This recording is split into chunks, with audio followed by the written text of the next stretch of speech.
Elastisitas merupakan istilah yang digunakan untuk menggambarkan bagaimana orang merespon ketika harga suatu barang berubah.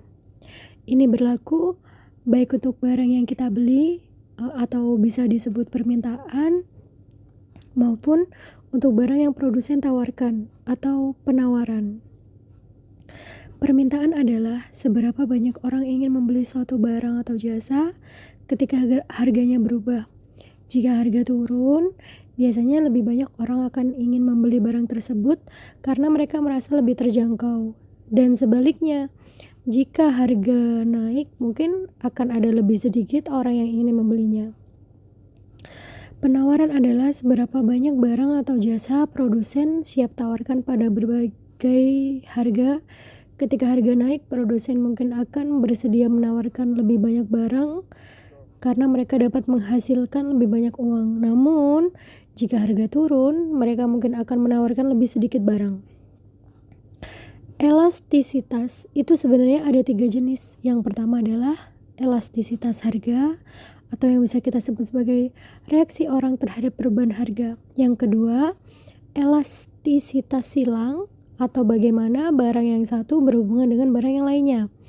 Dan yang ketiga, elastisitas pendapatan, atau bagaimana perubahan penghasilan kita berdampak pada barang yang kita beli. Jadi intinya elastisitas ini membantu kita mengerti gimana harga, barang, dan penghasilan kita berpengaruh satu sama lain dalam kehidupan sehari-hari kita. Nah, coba kita lihat contohnya nih. Bayangkan harga telur tiba-tiba naik sangat tinggi.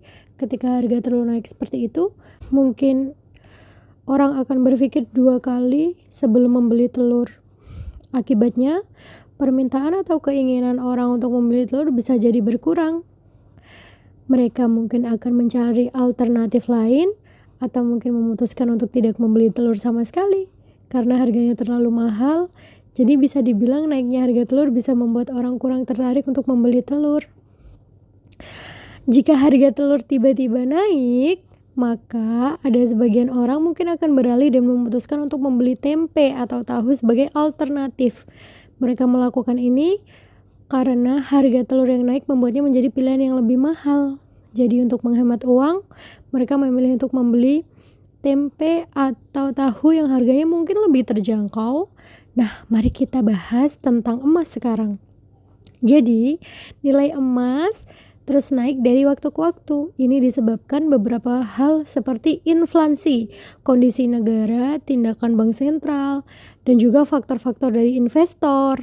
Ketika terjadi inflasi, maka nilai uang biasanya turun dan banyak yang mencari tempat yang aman untuk menyimpan uang mereka. Emas sering dianggap sebagai tempat yang aman dalam situasi seperti ini, periode inflasi. Tapi ada 2 hal yang penting mempengaruhi naiknya harga emas, yaitu seberapa banyak orang yang ingin membeli emas atau permintaan, dan seberapa banyak emas tersedia di pasaran atau penawaran. Jadi dengan adanya faktor ini, harga emas bisa terus melonjak. Lalu, hasil analisis artikel di atas, analisis positifnya, permintaan emas yang melonjak, hal ini bisa dianggap sebagai kabar baik karena menunjukkan bahwa minat investor untuk membeli emas masih ada. Menguatnya harga emas juga menunjukkan bahwa emas masih dianggap sebagai aset yang bernilai oleh sebagian investor.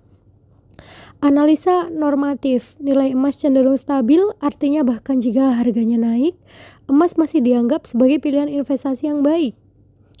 Ini karena emas telah lama diakui sebagai bentuk penyimpanan kekayaan yang paling aman dan dapat diandalkan. Dengan kata lain, meskipun harganya meningkat, emas tetap menjadi opsi yang menarik untuk diinvestasi jangka panjang karena kemampuannya untuk mempertahankan nilai seiring waktu.